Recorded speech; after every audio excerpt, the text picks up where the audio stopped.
Subscribers to this channel receive carefully researched ebooks, detailed videos showing real DIY woodworking projects being built step by step, and exclusive timber-related content that is not published publicly. The focus here is on understanding timber as a material, its behavior over time, its interaction with environment, and the subtle rules historic builders followed to make structures endure. Most modern timber failures are not caused by storms, insects, or decay alone. They come from design decisions that ignore how wood actually behaves in variable climates over decades.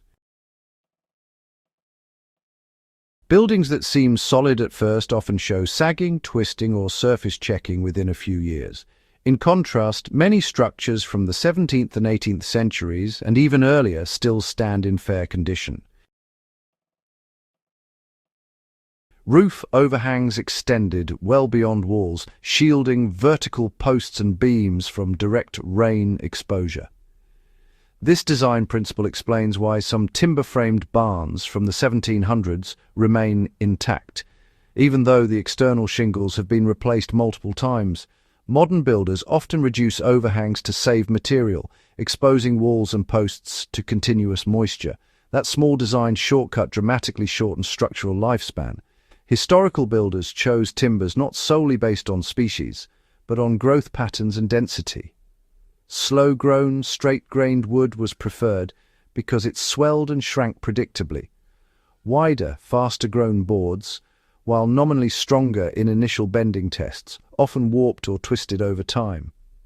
Selecting the right timber for the right position, heavy, dense posts at high-stress points, lighter beams where movement was expected, was a core part of the design rule. This contrasts sharply with modern lumber selection, where code tables dictate size and species, often ignoring individual board characteristics. The result is a system optimized for manufacturing efficiency, not endurance. Even after installation, historical builders managed exposure carefully. Posts were sometimes partially buried in stone or brick bases to keep direct contact with wet soil to a minimum. Beams were coated in natural oils or left to weather, depending on expected stress and movement. Unlike modern chemical treatments, these methods did not seal wood completely, but moderated moisture absorption and promoted gradual acclimation. Modern treatments aim for immediate protection, which can trap moisture or prevent slow adaptation.